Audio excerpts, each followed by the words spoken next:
Whole sports all plays. Yeah. Whole sports all plays. Whole sports all plays. 365, we making up plays. You talking the game, get you through the days. We're high in the court, the dime in the lane. Variety topics, living the same. All presentation, sports information. Hitting the airways, taking the nation. Sport all plays, like working your faces. Grace at the field, so tie the laces.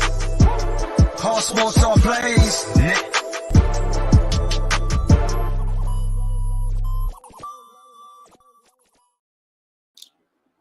All right, what's up, everybody? It is Sunday night. It is the very last night of the NFL preseason, and your boys for ASAP are back. I got Mike on the mic from Chi-Town itself. Mike, what's up, brother? Man, you know, always down for another show with you. Man, I love it. Down for all the love that's here right now. And then I got... Y'all can't be setting me up like this, yo. Y'all do this on purpose to set me up. And then everyone's going to be like, why is he laughing like that? And then I can't say the context. So I hate you guys expeditiously. Okay? And not exponentially. I'm talking expeditiously because this hate is coming at you fast. Right? Not like, you know, those who are... Yo, God bless New Zealand, man. Anyway, and we also got the man bun himself in Pride with day 13 of the man bun Pride. How are you, man? How is the life? You know, it's up. You know, it's up. I'm learning new things every day. Tony, you educate me on some stuff. Gotta get Netflix back. Gotta get Netflix back at this point. I'm so glad, man. I have been so down to be a teacher for so many years, man. I'm so glad I can just help and just spread the love any way that I can, bro. Yeah. I'm glad. You know, hey, don't spread it too much now. Don't spread it too much now. Super down. Double down. We'll put it that way. By the way, I just think you're the perfect model for it. Just letting y'all know, I can help you guys out. Yeah? I can help you guys out. So if you guys are in any need of, if you believe you're unattractive or something, I can help you. And I'm so glad you got some tips for me. But let's go ahead and get into the big news that obviously took place yesterday. The number 3 overall pick in the 2021 draft that the San Francisco 49ers traded up to get Trey Lance gets traded to, of all places, the Dallas Cowboys for a 4th-round pick. Mike, I'm going to start with you. We knew Trey Lance was going to get traded, but did you expect Dallas to be the place he was going to get traded to? And what's your overall thoughts on it? No, I really didn't. One, I didn't expect them the way they meat ride Dak Prescott. I really didn't expect that. I didn't at all. I thought it was very interesting. Was it Geiler or Giller lost his job to that? Will Greer. Will Greer, whatever. Hey, see, Pride, I tried twice, didn't get either of them. But oh god, whatever. I hate my life. Kyle, but you know. Potato, tomato, whatever. Anyways, getting back to trash. I don't think it makes any sense for the San Francisco 49ers to make this move at this point in time. And I also don't think it really did anything for the Dallas Cowboys other than kind of make Dak feel uncomfortable. I want to say, you know, in Jerry's mind, he probably sees it as lighting a fire underneath Dak and kind of making him feel a little uncomfortable and a little uncertain because, you know, the conversation, Pride, I got to say Pride because, Tony, you're a part of the problem. I love you, but you are. The conversation is always Cowboy fans thinking they're going to the Super Bowl every single year. And that is the standard. That is the standard that they always hold themselves to. At least they try to. They don't do well, but they try to. And, you know, Dak really hasn't been able to do that for them. So I definitely get it from a trying to get Dak to figure out his ish kind of thing. But I think you went about it the wrong way. I really think you took the wrong guy. You know, with a free agency full of star quarterbacks, with the Chicago Bears even picking up an undrafted free agent, Tyson Bagent, who looks incredible. You went after Trey Lance, who in 4 years has played 4 games. Really 3 and 2 minutes because he played 1 game against the Bears and broke his ankle. Like I don't. It's crazy, but I don't hate it for Dallas. I really don't. I think for a 4th round pick, looking what San Fran gave up, 3 first round picks for a guy who played 4 games and what you got back was a 4th round pick is absolutely insane. And you look at that, and those players that were those picks turned out to be Jalen Waddle, Tyreek Hill, and Bradley Chubb. So, congratulations. I hope that 4th round pick is the next Tom Brady. They missed out on players like J.C. Horn, Patrick Surtain, Micah Parsons, all of them followed him. Justin Fields, Mac Jones. I mean, come on. Like, what was that last thing we said? Mac Jones. Justin Fields. All right, settle down. 2 quarterbacks that the entire and first of all, Pride and I are bowing down to the knees of Tony because he's our college guy. Yes. At what point was Trey Lance better than Mac Jones, Justin Fields, and Trevor Lawrence? Oh, never. Like I argued like immediately when I first the 2 picks that I were like, okay, they're back to back, they're going to be busts. That was Zach Wilson and Trey Lance both, because Zach Wilson was at BYU. BYU didn't face any type of top tier competition. Anytime he did face a ranked opponent, he almost always lost when it came to Zach Wilson. And then Trey Lance, it's like he didn't even really have a full college season under his belt before COVID hit. Right. And they're like, oh, well, we think the potential's there. Like, there's a lot of, raw overall talent that we can work with. But yeah, it's like when I saw Zach Wilson go second, I'm like, okay, it's the 49ers. They're going to pick either Fields, Mac, or Lance. And then I thought Mac and Lance both had 2 workouts with the 49ers both. And I was like, oh, so they're probably going to take Mac Jones. Like, they're going to be fine.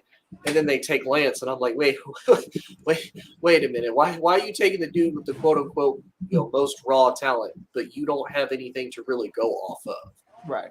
Then on top of it, everybody I keep seeing says, oh, he never really had a chance. He hasn't had a lot of opportunities. Like, no. They let him sit his rookie year, let him learn, kind of get used to the pros. Don't toss him into the wolves, feed him to the fire type deal. Well, then that's when they're like, you know what? Trey is going to be our guy. We're trading Jimmy. And then we kind of heard the trade rumors start to die down a little bit. Like, maybe we're not going to trade Jimmy. Like, he's not doing so great in camp. He's not doing so great in preseason. We're going to keep Jimmy as our backup. We're going to make Jimmy a really good, highly paid backup. That to me right there showed it's like, all right, he's had a whole year in that system, a whole off season, and he's not getting it. With one of, not the, but one of the master offensive minds in the game. Like, everybody copies their offense off of Kyle Shanahan or Andy Reid, and he can't make him work. But now all of a sudden, mayonnaise Mike McCarthy is going to be able to tap Trey Lance's potential, and he's going to be like the best, third string quarterback in the NFL, which is crazy to me. Pride, what's your thoughts? Because CBS Sports actually has this listed as the number 1 worst trade biggest draft bust that doesn't involve trading an actual player, like the Herschel Walker trade, if you know what I mean. Like, they just traded picks to be able to get him. They labeled it as the number 1 worst trade pick in NFL history. So I just want to come out and say this. I have been anti-Trey Lance just as much as Hitler was anti-Jews. Wow. I've been against this piece of fucking garbage since day one. Never liked him. Never rocked with him. And if I were to see him in the streets, I would say such. I wouldn't hit him because he's still kind of big, so he'll beat me up. But I will cross the street and yell from the other side of the street, I hate you. Okay. Bump the kid. I've never seen anybody just be as mediocre and just imagine being super athletic, being able to run, jump as tall as the day is long, and you're still generic. Let that sink in. you're special, like your attributes are special, but you're generic in every way, shape, or form. You can't throw the ball past 5 yards, because then it's like a helicopter. And then every time you do it and you realize people are looking at you like you can't throw it, the kid, I don't know if y'all seen any of the training camp stuff. He'll throw a ball and then he'll go, ooh, my shoulder. Huh? No, my eyes, because I need to pour bleach in them. Because every time you step on a field, it's disrespectful. I want to get a belt and beat him. Okay? I really do. And Kyle Shanahan, you're a piece of doo-doo in a bloody butt, because you knew the kid was a bust, yet you thought maybe I could trade, maybe I can make something of him. No. They did all the stuff they needed to do to trade him, and they put everything. And before people says that whole thing, he never had the opportunity. He did. He sold it out. Yep. Don't blame me that I'm not giving this kid an ample opportunity to try to figure it out, when the kid has had how long to figure it out, and for some unknown reason, the kid can't hack it. Let's be honest. They've been trying to trade Jimmy Garoppolo for how long? Mm-hmm. And the sole reason why they kept Jimmy Garoppolo for as long as they did was because Trey Lance he wasn't worth a lick. Man wasn't worth a lick. Don't even get me started on this hairline. Don't even get me started there. Right? Well, and think about this too.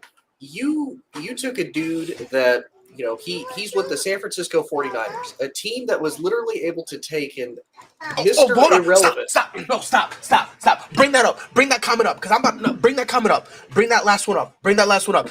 This is how I know for a fact that you clearly do not understand context. Because with Alex Smith, they had years to wait and develop him. They had years, and when they took Alex Smith, they knew it was going to be a project. When they took Trey Lance, there was 2 things that they said. This kid is going to be ready post his rookie year. As soon as his rookie year is done, this kid is going to be ready. And 2, he was going to lead us to wins. So don't even try to compare that. You cannot compare that. You can't compare a situation with Alex Smith when they had time and they knew he was going to be a project and they told him you have plenty of time, compared to them trading up to the 3rd overall pick or the 2nd overall pick. Whichever it was, doesn't matter. It was still doo-doo in the butt. Mm-hmm. And you taking this kid, even though everything about him was raw, giggity, you still try to feed us, oh yeah, this kid's going to lead us to the promised land. Yeah, the never promised land, you fucking bozos. I don't give a shit about monetization right now, bro. Fuck this kid. Fucking dog shit. I will say too, though, what does it say about Trey Lance, the fact that they were able to take Mr. Irrelevant, the very last pick in the NFL draft from Iowa State?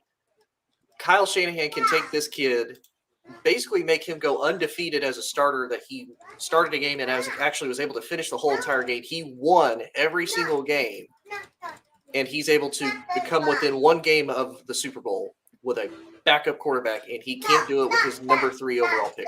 Go on, Mike. My bad, Prep. A big part of that is, first, I watched a lot of Purdy, spending a lot of time in Iowa. I've watched him a lot. And you kind of always knew he had that dog in him. You always knew he was going to be able to be something if he was ever given that opportunity, at least from my eyes. I'm not going to sit out here and say I thought he could be a franchise quarterback, because that would just be a lie. Right.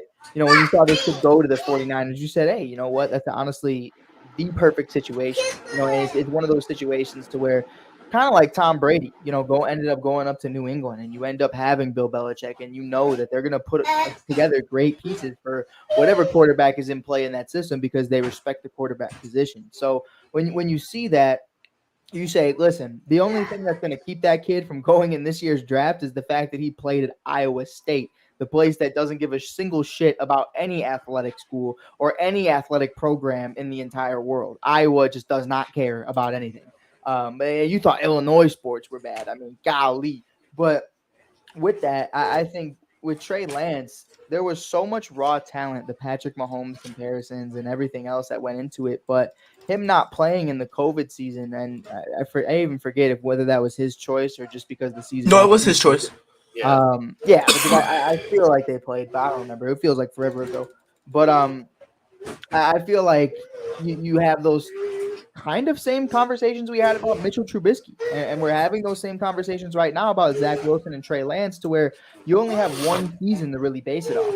And guys like Patrick Mahomes, guys like Justin Fields, Mac Jones fall into the draft because maybe maybe for whatever reason you just didn't think they were going to pan out, and they always bank on the kid who comes from a random school in Baylor or BYU or Iowa State, wherever, and you have these conversations, and it's like, oh yeah, well I have 1 year of great film, but then you completely ignore the fact that this kid wasn't anything prior, and he's probably not going to be anything further because you didn't check any of the negatives. You just looked at the arm, you looked at the talent. He has the arm, he has the talent. So does Johnny Manziel, and there's a reason there's a Netflix documentary on him right now and not a Super Bowl documentary on him right now because he is who he is, and people did not take that into account.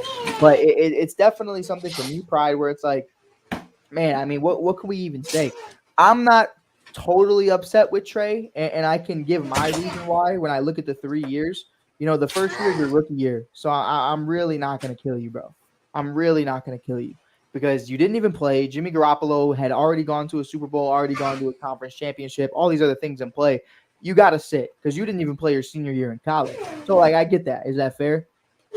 No, him saying his rookie year, I'm with it. Right. Yeah. And then you look at last year, first game of the year, you break your ankle. So I'm not upset about that year at all either from a production standpoint because it's like, you know, you can't anticipate that. One, if you guys remember, that Bears game was a tsunami at Soldier Field, and the field looked horrible. The field was fucked up. My whole basement flooded. We all remember that episode when on Touchdown Crew when I came on and I was in a foot of water. Felt like Jack in Titanic when that bitch wouldn't let him get on the board. But No, there's more than enough room. I said what I said, and you know what? It's one of those things where it's like you look at Trey Lance and you say year 3 was everything, and year 3 was going to be everything. But to not even look good with the starters was just a huge issue. Coming off of UCL surgery for Brock Purdy, the man broke his fucking elbow. Like, let's be real, his throwing elbow, and he looks 10 times better than you right now. He looks 10 times more poised. He looks 10 times more comfortable. He understands the touchdowns. And not only that, but Sam Darnold looks good. That's my problem. This is why I don't give Trey Lance any mercy. Because when you saw him play, the kid looked scared. He didn't know what he was doing. He looked literally like I shouldn't even be here type of deal. And then you have Sam Darnold, who came from the Jets, and the Jets moved on from him because he looked horrible. Then there was whole state in Carolina. Some people are gonna say it was because of the talent that he had, etc., etc. My thing is there were a lot of throws that Sam Darnold should have made, and he's constantly over or underthrowing multiple guys, and he just did not look comfortable. You get beat out by a dude who was on the verge of being cut from the league in Sam Darnold. Once you do that, bro, hold your L. Fucking bozo. And I ain't gonna lie, I was there for the 49ers versus Raiders game, like one of the very first preseason games that the Raiders and 49ers played, and Lance started the game. And I watched him, and he's going against, for the most part, the Raiders' second strings. Yeah. And, dude, he was struggling. Like, he couldn't do anything. And I'm like, wait a minute. Like, this is, for the most part, a extremely stacked team, super deep. You know, defensively is great. Offensively, they figured out they make it work. And you're struggling. And then I see Sam Darnold come out, and I'm like, man, this dude's moving the ball. He's comfortable. He don't care. He's getting it out quick. And, yeah, it's crazy at everybody that says that Lance didn't get the opportunity. And I hear this all the time with people that are like, oh, well, this quarterback never got an opportunity. No. You get an opportunity every training camp. You get an opportunity every preseason. Like, let's see. So would you compare him to another quarterback that was putting up huge numbers in college and gets in the NFL, look scared, look lost? Josh Rosen. Josh Rosen really wasn't great with UCLA though. Like, he was okay. Right. Like he was solid. Like he had the pedigree, but even then, that just goes to show you, like you can be a 3 to 4 year starter in college, and you just don't. It doesn't transfer over to the league. Hey, look at Tim Tebow. Tim Tebow won 2 national titles. Trash in the NFL. Yeah. Trash ass Christian boy. Like even look at Zach Wilson. They're like that kid out of BYU. Oh yeah, he's gonna be great for the Jets. He's gonna be the next Joe Namath. Trash. So it's not necessarily always comparing like QBs by the huge numbers. It's just overall what did you do? He didn't do much at North Dakota State. There's like no film on him. And then you have all this opportunity in the NFL to learn, and you haven't taken it. Like, that's the other thing. And here's my thing. Like, me personally, maybe it's just me, but I don't take quarterback. I don't look at your college resume or your college tape after your rookie year. Because after your rookie year, you've either A, dipped your foot in the water in terms of regular season play, or at the bare minimum, you've played in the preseason. Mm-hmm. Like, and me personally, if this is going into your rookie year, for example, like Anthony Richardson, I'm going to take the preseason and his collegiate play, and then I'm gonna combine it, and then we're gonna see, right? Looking at a guy like Trey Lance, who's been here for a while and has played preseason games prior to this year, I'm not gonna sit here and go, "Oh yeah, he had that 1 year at North Dakota." No, I'm not gonna do that, because again, what he did in college, it wasn't even that impressive. No. It really wasn't that impressive, so I'm not even going to do that and then try to use that to justify him playing like a bum when the competition gets higher. Because now you're playing in the NFL, and again, you're playing against guys who, after the preseason, are going to be cut. Right. And you can't hack it against them. On what God's green earth do you think you have a chance against anybody else? So we have all those conversations though, and bum. I feel like we're being very hard on Trey Lance, but I feel No, like fuck him. Well, no. It could probably trust. Fuck him. I'm going somewhere with this. I'm going. No, man, his ass. No, I'm not gonna feel bad and say, no, but we're not feeling bad. We're not feeling bad. No, but because I think when you were drafted, you were expected to be great. This organization gave up a lot for you, and they were expected to be great. And this organization fed us that you were supposed to be great. So you're setting me up right now. You're setting me up, and here we go. We're ready for it. Are you ready? I want to throw this question to our boy Tone, Cowboys fan. You were set up to be great. You were set up to be amazing. You were set up to win a Super Bowl. It's been about roughly 7-8 years since Dak Prescott has been a Dallas Cowboy. What does this trade mean for Dak? Bringing in Trey Lance, who Pride, if you would care to reiterate how you feel about Trey Lance. Try. So with that being said, understanding that they're taking a chance on a former number 3 overall pick, what does that mean for Dak? What does that mean for his job security? Like actually, going out and saying, listen, we got rid of Zeke, we replaced him with Tony Pollard. We got rid of Amari Cooper, we got CeeDee Lamb. We have all these different pieces now, and we do not care who's going to be a part of it. All we care about is the production and the wins at the end of the day. Do you see Dak and Trey actually at some point going for a quarterback battle? No, because, and this was actually going to be my next point, with Trey. So everybody that gets drafted, to me, I kind of either give them a break or I criticize them more because of where they get drafted to. Yeah, because exactly. as we know, there are like trash organizations that you can get drafted to, aka Zach Wilson to the Jets. That was a terrible thing. The Jets are a trash organization. They usually don't have a lot of very good, supporting cast, either offensively or defensively for their quarterback. Like Zach Wilson was doomed whether he was going to be good or not. Right. Trey honestly got drafted. Him and Mac got drafted to probably the 2 best places as far as overall supporting casts that are going to set them up for success. And he still can't be successful. Like, there's only a hand. Like, you look at Patrick Mahomes going to Kansas City with Andy Reid. Right. Could not have been drafted to a better place that is going to be an overall supporting system. Oh, so, he could have been a Chicago Bear, but, Could have been. Happy he didn't. I'm happy he didn't. But I will say, too, though, to me, Jerry might try to use it for one of 2 things. Maybe to say, "Hey, Dak, I'm not going to try to pay you $50 million like that.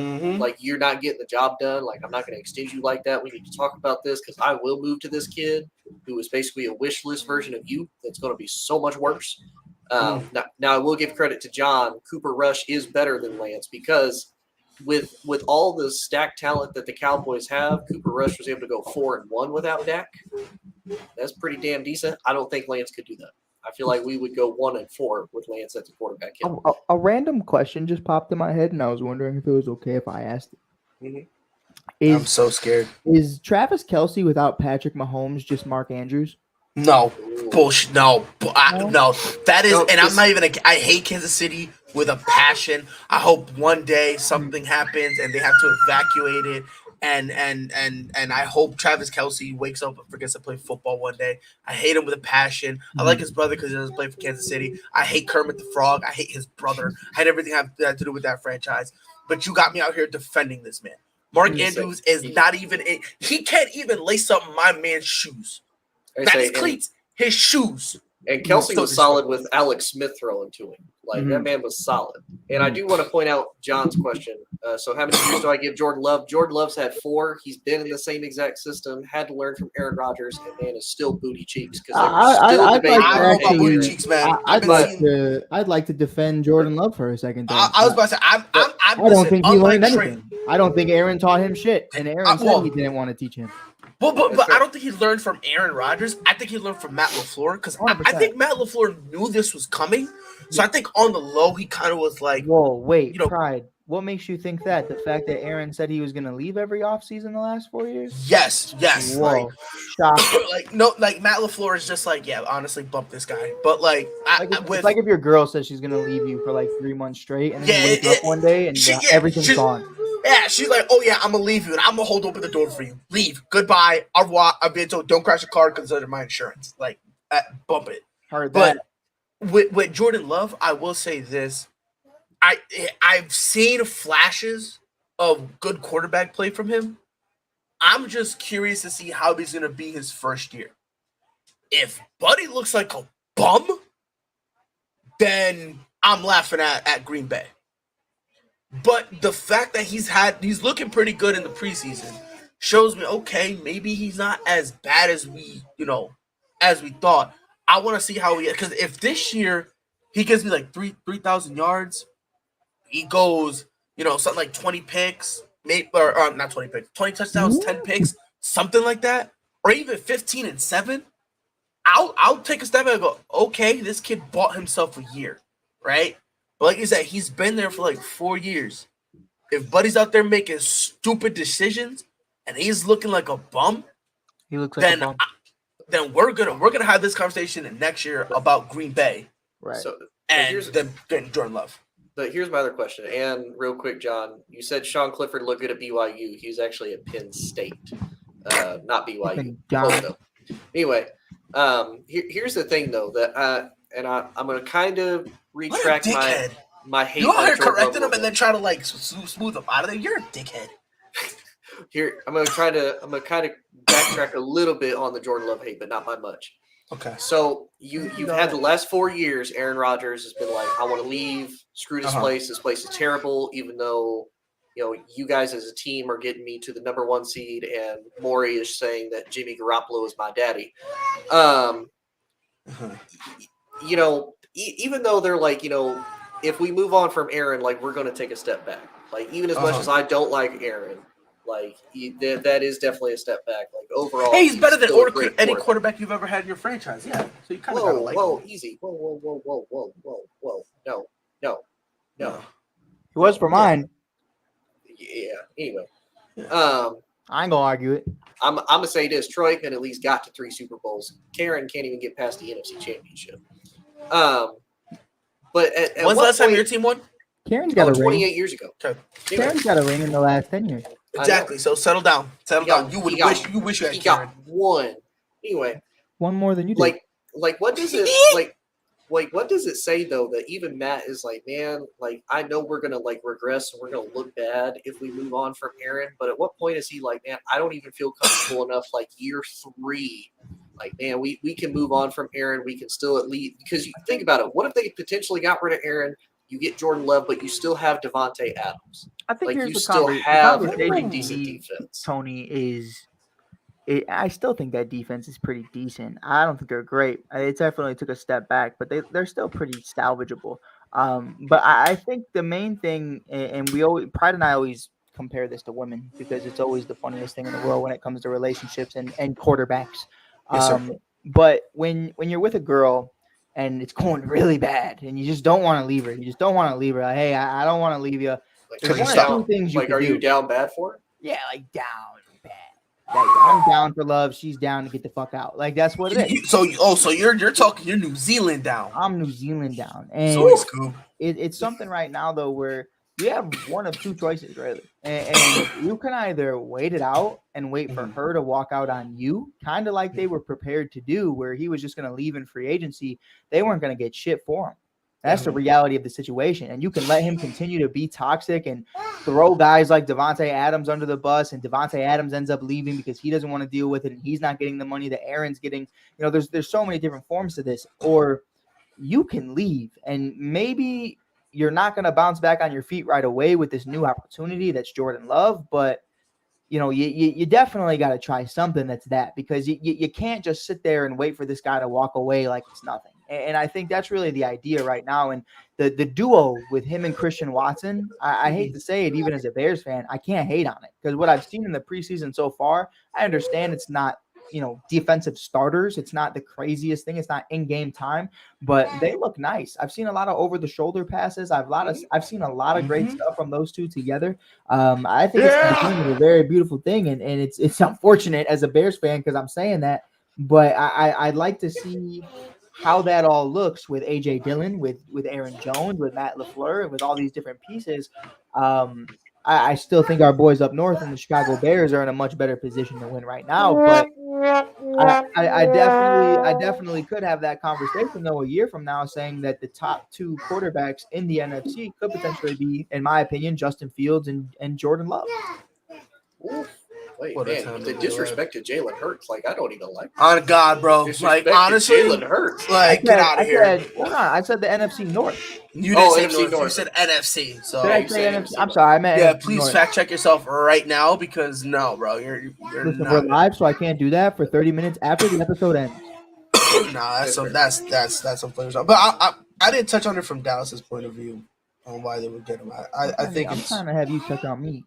I mean, yeah, but I'm not allowed to have any opinions or thoughts of my own, so it is what it is. But anyway, I will say this: like, you are here, Pride. You go down under here. Listen, bro. Hey, if you get personal one more time, I'm gonna start charging you $150 an hour. This isn't therapy. hey, you feel me? I mean, therapy won't help me. If anything, it'll just prolong the inevitable. Anyways, I will say this: get him the funny socks. Get him the funny socks and put this man in a suit now. Get him the funny socks. Anyways, and get him Netflix. Oh, whoa! I mean, right now. I just need one season, brother, and I promise you, I'll be great, bro. There's 5 episodes. There's 5 episodes, my boy, and there'll be a 6th by the time I'm done, brother. Whoa! You feel me? I'm gonna be in a rocket anyway. I'll need some tips when you're done, Brad. I will say this though, like, I think Tony was onto something. When I just think this is just like a move for. He's on something. Oh, 100%. You feel me? He on that Dahmer-ish, but I think this is just Jerry Jones, because I don't know if you guys saw some of the like the sound bites, right? They asked Jerry and Dak about the trade and everything, and Jerry Jones was his typical Jerry Jones. I don't have to let anyone know, right? Him doing that stuff. But then when they went to Dak, it's like Dak was like struggling internally. He's like, I don't know if I should say what I really want to say, or if I should just rock out with the PR move. Now, he rocked out with the PR move because they basically asked him, don't you think you should have gotten a heads up? And then he goes, I don't think I should have gotten a heads up, but immediately contradicts himself saying, I wish I would have gotten it, etc., etc. But I do think it's a situation when Dak's contract is up and Dak goes and tries to say, I want more money. Listen, he already tried the free agent market once, and Buddy got humbled. Buddy got humbled beyond repair.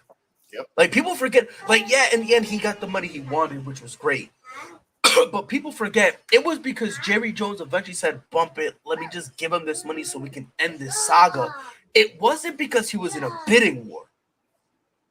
Like, people forget about that. Dak went and tested free agency, and every single team looked at him and was like, look, respectfully, kid, what we're about to offer you is about the same thing.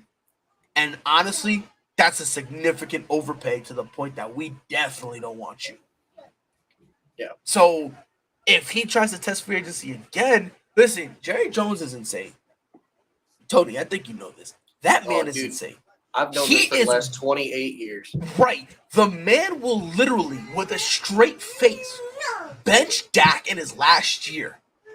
Start Trey Lance. Let Trey Lance be horrible. He'll let him play the entire year. and then goes, all right, Dak, go test free agency. And then when Dak crawls back, goes, we're glad to have him back. Yep. Like, I think that's all this really is. Granted, I don't think it'll work out in the end because, again, Dak he's not great. He's solid. He's a middle of the pack quarterback. He's not great. He's never going to get you to a Super Bowl. That's just the reality of it. As Amari Cooper put it, he's the black Kirk Cousins.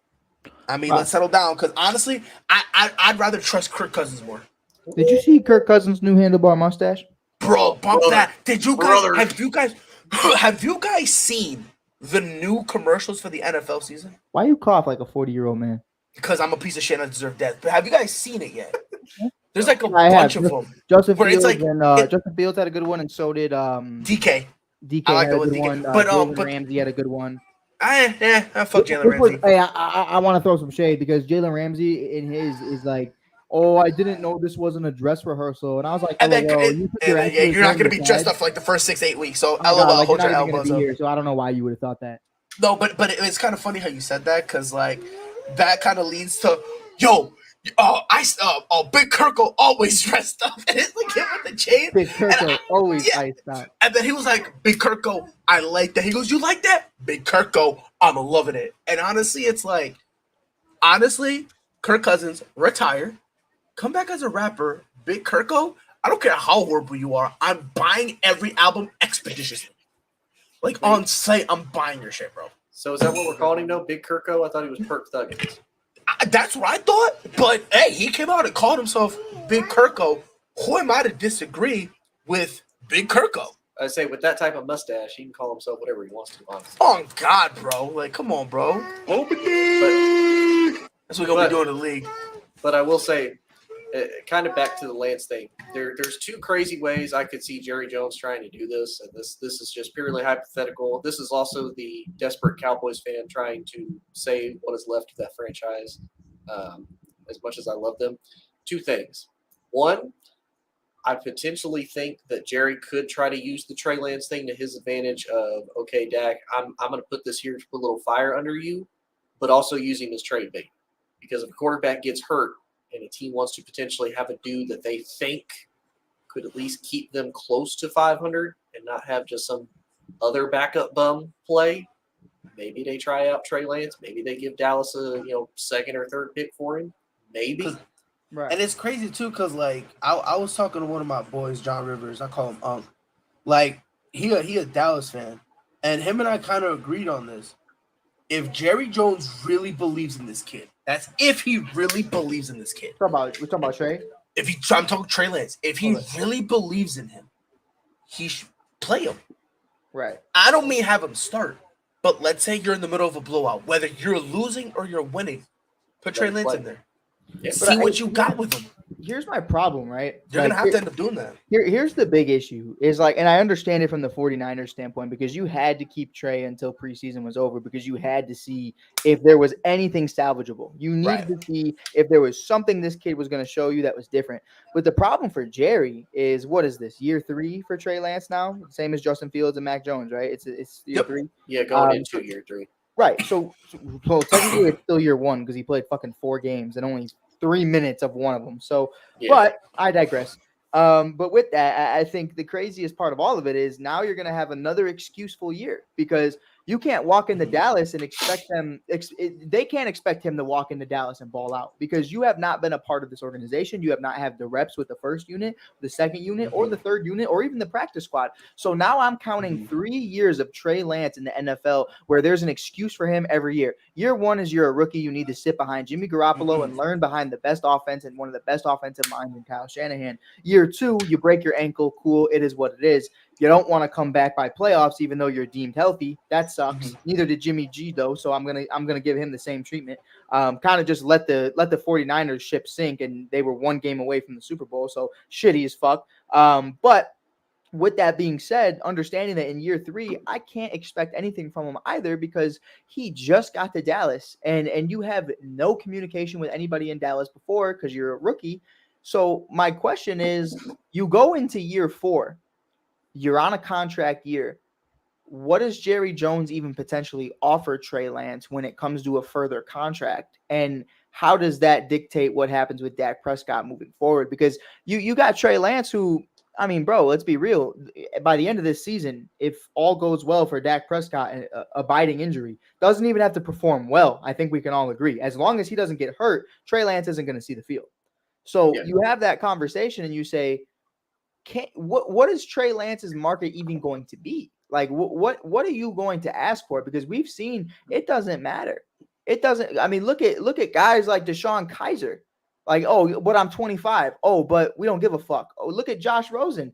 Oh, but I'm 26. Yeah, we don't care. Like, you suck. Like, that's what it is.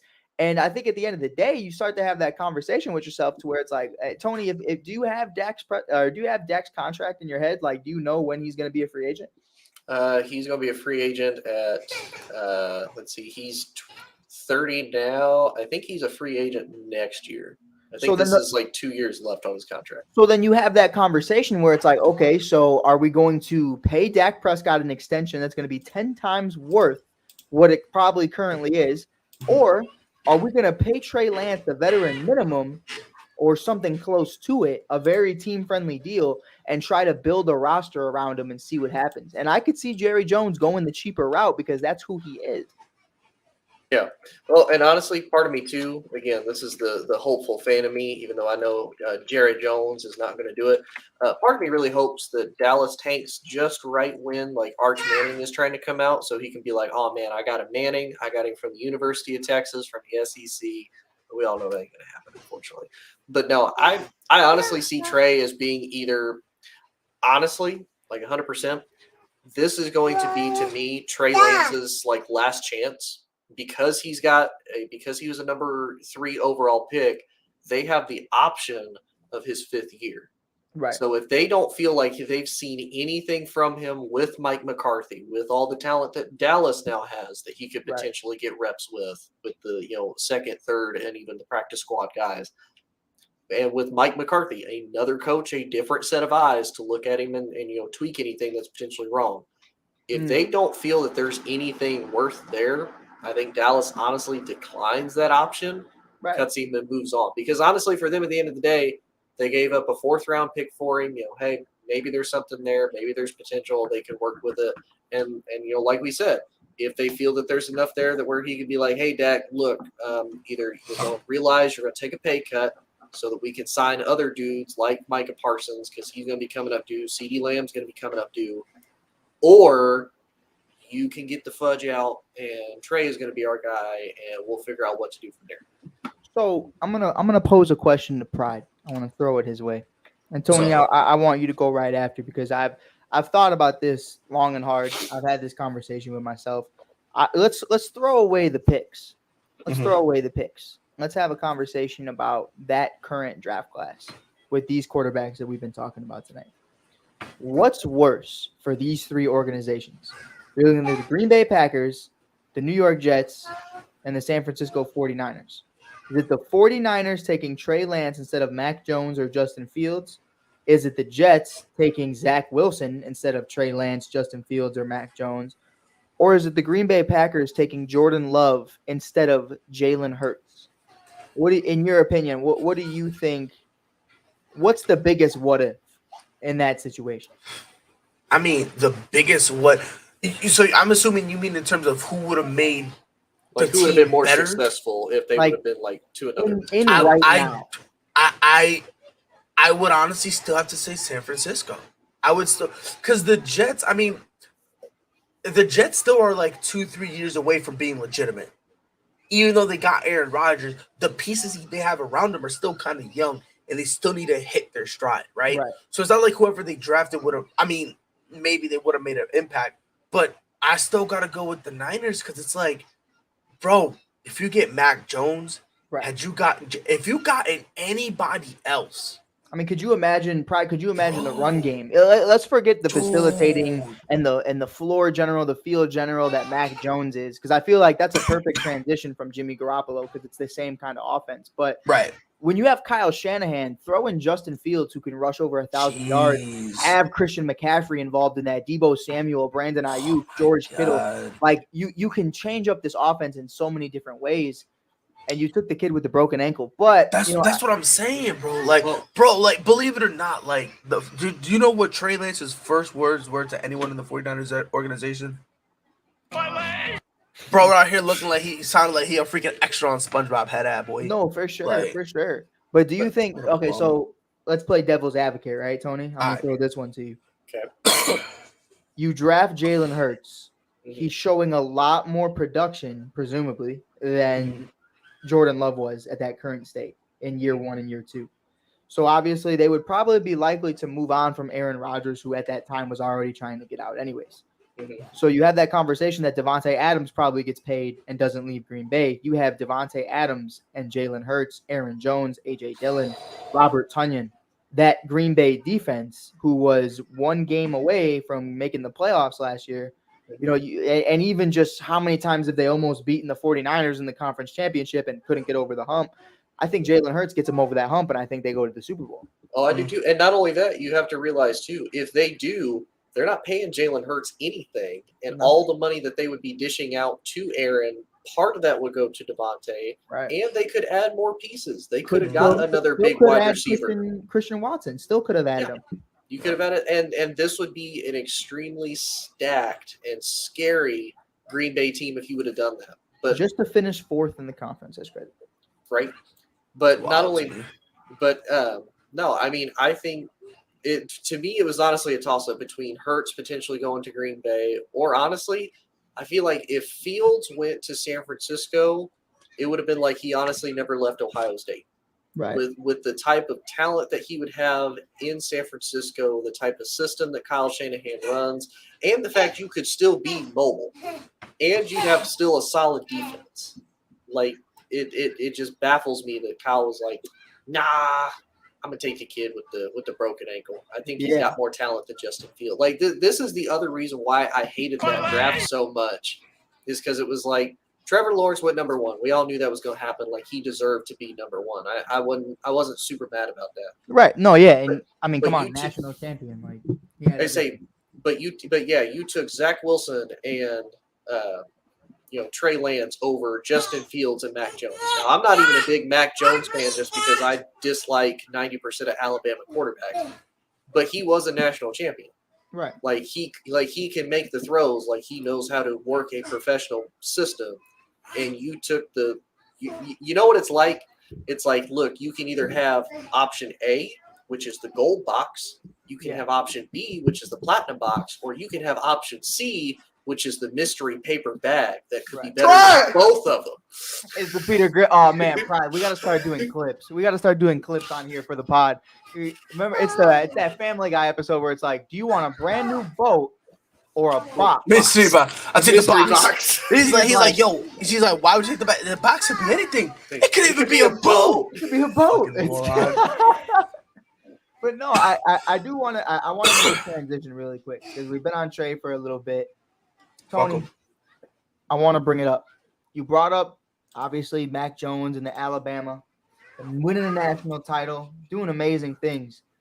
Today, the Chicago Bears cut Alex Leatherwood, and not even just talking about the Bears, talking about Alex Leatherwood being a first-round pick, being a juggernaut in Alabama, a national champion. My Lord. And I want you to tell the world how much of a disappointment this man has been. Well, okay, so he hasn't been a disappointment to me. Disappointment. But no, not to me, because he never even played, so I really don't care. But we No, got I'm him talking about his entire career. I'm not talking about just in Chicago. Yeah, most definitely. Because in Chicago, it was like we got him for a bag of chips, so we didn't really care. But like getting him in the, what was it, 17th overall for the Raiders? He was first round pick. Like he was one of like what 3 picks they had that year? Like in the first round? Yes. And you're viewed as potentially being an all-pro and being one of the greatest tackles to enter the draft in the last decade. I mean, that's really what people were saying about this guy. Mm-hmm. And obviously, when you come from Alabama, I feel like your stock is raised a lot higher. You come from Ohio State, you come from Alabama, you come from Clemson. In recency, you get a lot better looks than more times than not. Right. Just because you're in that playoff contention, because you're in these Big Ten organizations, you're in these big time units, to where it's like, okay, well, You got to look at them. It's not the Iowa States of the world like Brock Purdy to where you have to fight just to get drafted. Well, But- and I'll say, and I want to add real quick to that too. Like Alex Leatherwood was in the position with Alabama. Like, you're a part of the offensive line. Like, Right. you have to, like, I'm not saying you have to individually be great, but you have to individually be better than, like, the quarterback does. You were 'Cause Mac Jones's protector. If Right, it wasn't because- for Alex Leatherwood, Mac Jones wouldn't have been able to do what he did. Because let's be realistic. Like, you can damn near put any quarterback in an Alabama system when you have, like, the Jerry Judys, you have the Henry Ruggs, you have all these different wide receivers and weapons, the big offensive line like Alex Leatherwood's and that defense to be able to carry you. Right. You can be great in that Alabama system. So what do you think from your guys' perspective? Obviously, like me personally, I watch a lot of film on safeties, DBs, and running backs. That's my shit. So I'm not great when it comes to what an offensive lineman is supposed to look like on film, what you're supposed to see. But you can obviously tell that there was a disconnect from college football to the NFL. What do you think it was? Was it going to Las Vegas? Was it just not being what everybody thought he could be? Because, I mean, we're talking about a 6'6", 330-pound offensive tackle from one of the most prestigious college football schools in modern day era. So what do you think was the fall off of Alex Leatherwood? Because there never really was even a climb. I mean, well, I'll be honest. I think for me, it was just he's just not good.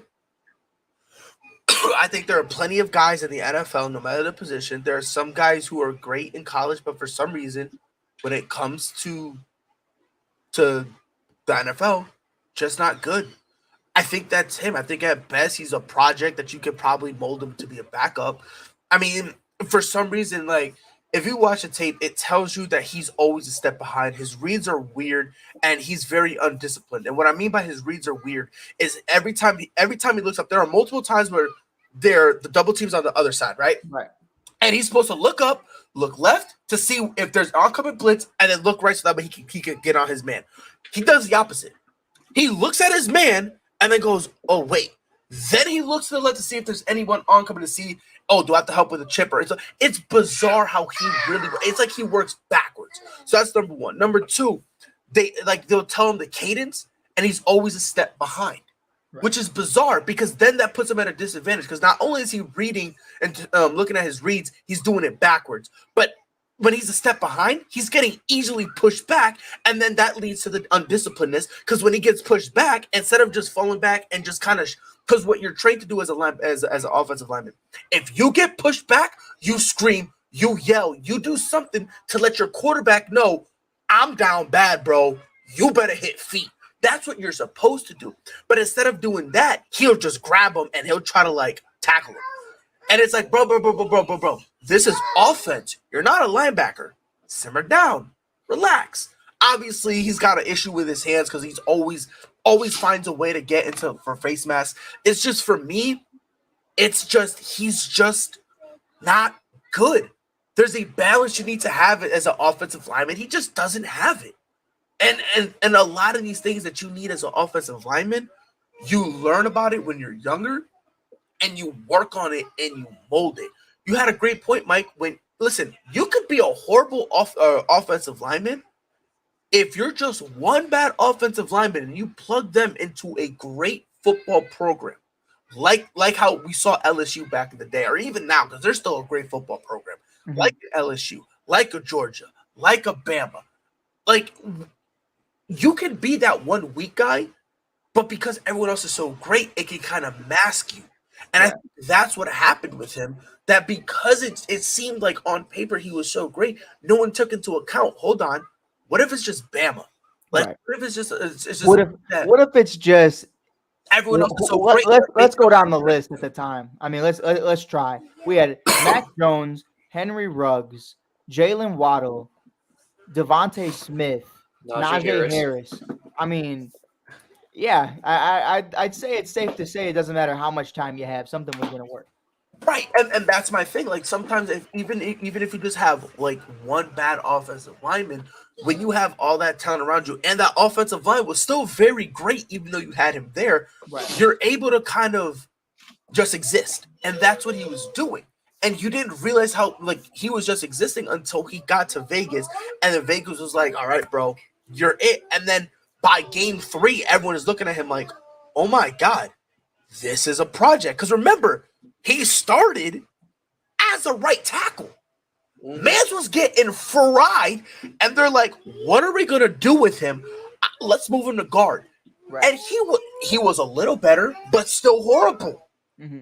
He was at least, sure, it was a little better, but he was still horrible. So again, it put him in a situation where, again, like I said, there are multiple times where there's nothing you can do no matter where you go. Sometimes you're just trash. That's just that. Sometimes you're just not built for the NFL. How many guys have we seen kill it in the collegiate level, but then when they get up to the NFL, it's just a flash in the pan? I mean, we were just some guys are like Tony that. and I were just talking about Johnny Manziel the other day. You know that's what I'm saying. Johnny Manziel, Tim Tebow. That's a big one. Tim Tebow, Marcus Mariota looked great when he was in Oregon. And I don't mean to be disrespectful here, but I think very soon we're going to have those same conversations about Anthony Richardson. Listen, that's a possibility. Listen. I don't think he's gonna. I think there's a lot of stuff that he needs to fix. So I'm doing fly Eagles fly after handing off the ball. That was crazy.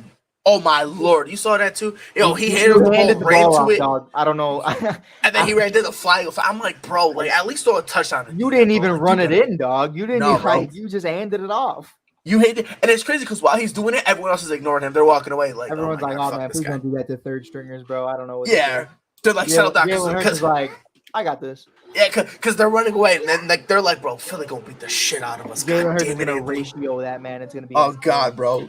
And as soon as he does it, like, what do the Colts do? Nothing, because they're irrelevant. Anyway, exactly. But to that point with Leatherwood though, like me and Tony had a great point on it. Tony, I don't mean to put you on blast, but you had an amazing opinion on it about the Bears last year. You know, Alex Leatherwood gets picked up. Obviously, Tevin Jenkins goes down with a back surgery. You have all these other offensive linemen on the Bears, Cody Whitehair, Lucas Patrick, and all these other guys going down.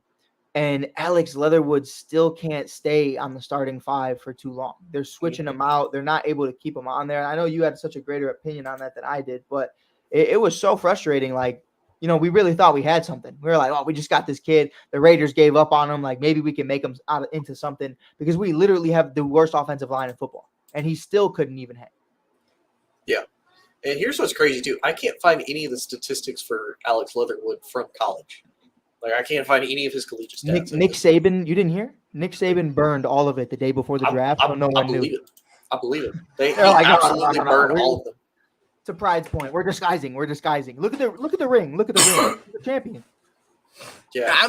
And like I said, I'm not even trying to be rude, but like I said, man, there's we're 57 minutes into this. I don't want to hear that shit. No. I'm talking about Alex Leatherwood. You're down fuck Trey Lance with the wood. Yeah, I mean, you know, this is just what happens. You know, when everyone throws hate at you just throw it back, because that's all you know. But listen, Alex Leatherwood just wasn't good. I'm not even trying to say that to be over the top or nothing. He's just not good. Right. And you know what I mean? Like, and again, sometimes this happens. Sometimes big programs trick you. Sometimes they do that 100%. Because they're so great that you think all of them are really like that. And most of the time, you see it coming from the running back, from the quarterback position, which obviously they have to, they rely on others, but also the offensive and defensive lines. Right. That's honestly where three of the positions that you really get tricked more times, offensive line than anything, because when everyone else around you is great, all I gotta do is just not hold you. I'll just stand there. Yeah. I won't even get out my 3-point stance. I'll be fine because everyone around me is so great. Unfortunately, someone tricked the Raiders into thinking Alex Leatherwood was nice. They cut him, and then the Bears thought they could do something, and I mean, we didn't think anything. We just thought, hey, fuck it. At this point, why not? Why not? Yeah, why not? Because, again, you guys need to do something for your offensive line. So you guys were like, hey, if this kid can just be something, we were like, we'll be fine. Here's what we could do, Pride. Here's what we could do. But, again, he's looking like he's going to be a backup for the Bears. And like you said, Mike, you guys have the worst – one of, if not the worst offensive line in football.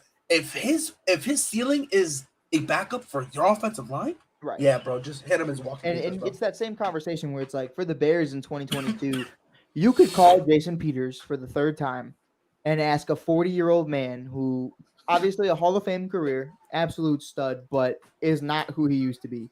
Right. You can call him, or you can go after the kid that was drafted number 17 overall a year ago and see maybe you can catch lightning in a bottle and rejuvenate what he was in Alabama. But, it just didn't turn out that way. And as the Bears offensive line got better, and I feel like if I had to rate what this offensive line is right now, I feel like last year it was bottom 10, and now we're somewhere from, I would say when they're healthy, 10 to 15. 10 to 15. I feel like that's a safe range for the Bears offensive line right now. After adding people in the draft, after adding free agents, I think they're in a good spot. And Alex Leatherwood, unfortunately, doesn't have that ability to have his job secure just because we have no other options right now. And I think that's something that you start to see throughout the league is like, there used to be a commodity of guys who don't belong in the league, but you don't get top tier players at each position more times than not. So you have to have some guys on there that just are not great players. You just need for that. Yeah. For a lack of a better word, pride. That's exactly it. And it's like, you really look at that and you go, man, listen, I don't like this, but it is what it is. Now you're starting to see all these rookies, all these undrafted guys who are hell of an athlete. I mean, we're talking about Isaiah Simmons, who just got traded for a 7th round pick, like an absolute freak athlete. And that's an amazing acquirement. So I think you look at guys like that and you say, listen, we just can't afford to have a nobody here. And that's really what he's become. And I hate to say that because it's very early in this young man's career, but I can only base it off of what you've shown me. Yeah, and here's the other crazy part from NFLDraftBuzz.com, what Alex Leatherwood's strengths and his weaknesses were. So he is considered one of the best run-blocking offensive linemen in that year's draft class. He passes the eye test of impressive frame, thick lower half, and overall length. Has fluid body control with loose hips, physical and tough with good effort in the run game. Plays with a finishing attitude with an aggressive, nasty temperament. Kind of some more reiteration of that, but here's the weakness. The former Crimson Tide lineman has a lot of talent in all areas of guard play, but he does have issues with his lateral movement being just average. Stops his feet after initial contact, relying on length but allowing the defender to get the corner or spin inside.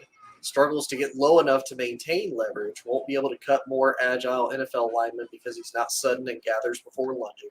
And too often is pushed back into the pocket during the pass protection because he bends at the waist rather than at the knees, relies more on precise angles than physicality in the running game.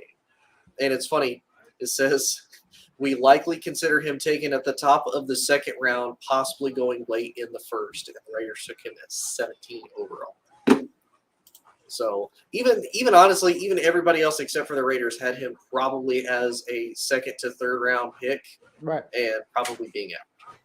Yeah, I mean it is what it is, and what I heard from that, the way I would hear it as a coach or as a scout, you have to have that conversation of what you took away from the negatives, and what I heard was, yeah, he's in college, so he's using his size and who he is to his advantage. But when he goes up against the Aiden Hutchinsons, when he goes up against the Chase Youngs, when he goes up against the Khalil Macks, the Joey and Nick Bosa's of the world, you're going to have problems. And that's really what it is. Like when you're in college and you go up against Northwestern, it is what it is. You know what I mean? When you go up against, respectfully, Michigan, or you go up against these lower end schools who aren't as productive as Alabama's standards are, that's going to be a cakewalk. But you saw him struggle against Ohio State. You saw him struggle against Clemson. You saw him struggle against other guys who are just as athletic, if not more. And then when you get to the NFL level, it's that times a million when you see guys like Micah Parsons in your face every single day. Well, and it's also crazy, too, that you got to think, like we talked about, he came from Alabama. Like, you got coached by one of, if not the absolute GOAT of college football. And really, you couldn't hack it in college. Like, you hacked it because Nick Saban was like, yeah, I mean, you're better than what we've got. Like you are a big dude. Like, you're bigger than, like, Mike mentioned. You're going to be able to beat up on the Vanderbilts. You're going to be able to beat up on the Kentuckys because everybody can beat up on them. Right. But, yeah, that it is kind of sad that the dude, he was just drafted, 2021, 2020 he was drafted to the Raiders. 2021. Yeah, he's only been in the league for like 5 years. Right.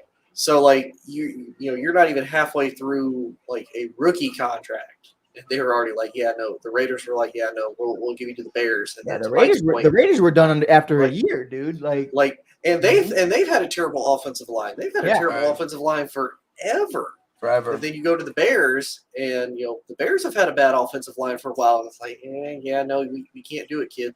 Like John mentioned, do you see a team that needs him like the Rams or the Broncos? Honestly, you could even see the Jets. But I mean, at this point, I don't even see you being a backup. I could see McVay taking a chance. I mean, maybe. But do you think he could get the most out of him, though? I think if anybody could, McVay or Shanahan or guys like Reed could. You know what I mean? But I don't think they're not really in a position to where they have the time to wait for you to develop. You know what I mean? Like, we're in a win now mode, dude. Like, that's just what it is. But Tony, I did have a topic. It's not on the list. It's not on the list, but it's kind of interesting with the Jonathan Taylor conversations going around. I heard somebody say, obviously, if we're talking 2 years ago, I think this trade already happens. But at what point do you think, if the price goes down for Jonathan Taylor, do you see the Los Angeles Rams taking a shot on Jonathan Taylor? No. I'm going to say no. No. I'm going to say no. No. Not even close. Because honestly, like, the Rams are finally to the point where I think they finally have a first-round pick for the first time in like a decade. But that's what I'm saying. If the price goes down, It's second not going round, to. third round pick. I don't think it is. I think Jim Irsay has been taking a page out of Jerry Jones's book, and he's doing two things. Because you got to think, at first, when Jonathan Taylor was like, "Man, y'all need to pay me," Jim Irsay is no. Okay, well, I want to be traded. No. And then it's okay. Well, I'm going to hold out. And honestly, they pointed this out on the radio. The Colts have actually been nice because they could be fining him like $50K a day for missing, and they're like, no, we'll let him kind of figure it out. We'll try to like ease some of the tension, like do your thing, try to get right in the head, stuff like that. I think that's more of a. Do you think that's more of a? All right, well, maybe we'll just let him figure it out on his own, and he'll come back this season.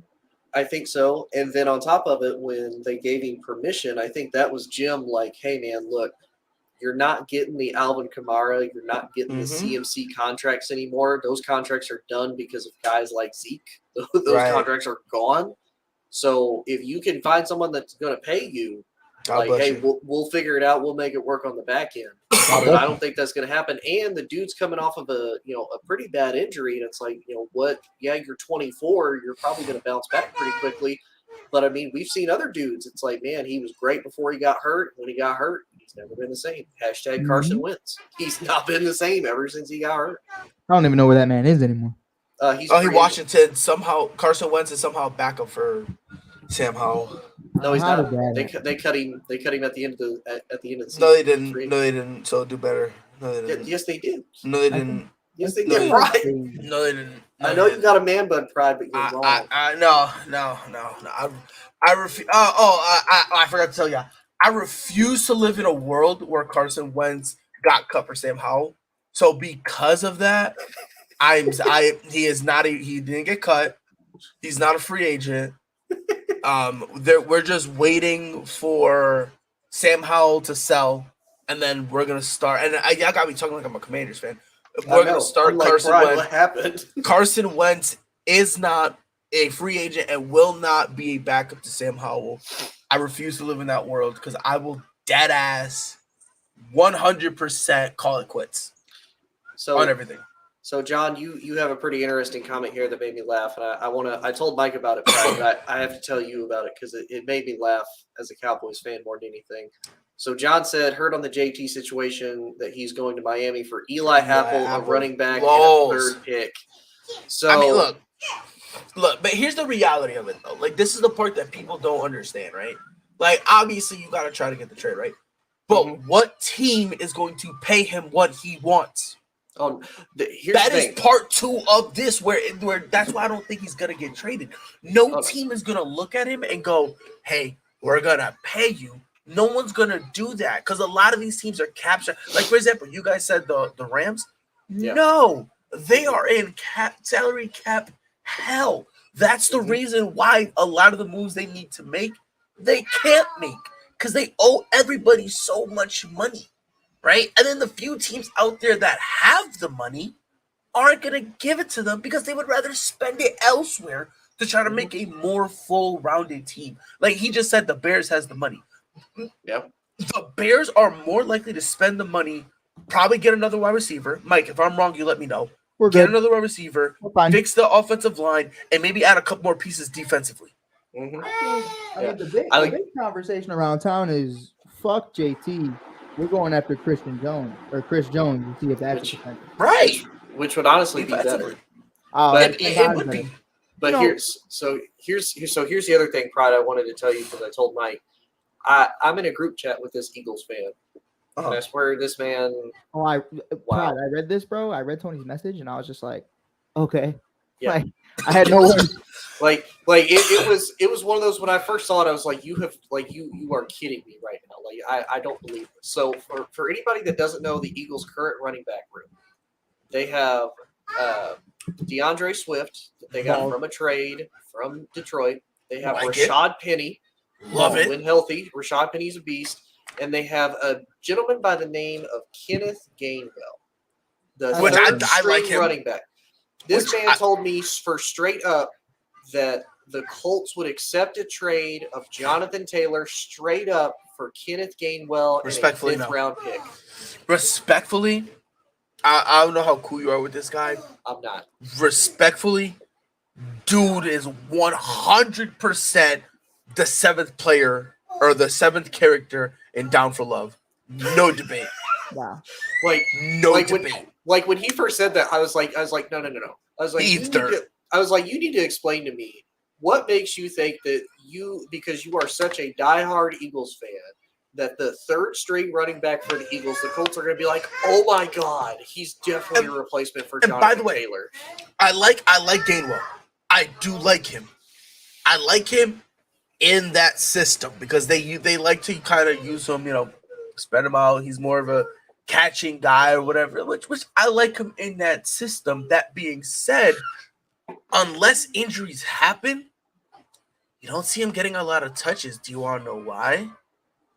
Because there's in that way better options. Because in that preseason game that he played in just shortly before, he fumbled and got toasted by the Browns' second-string defense.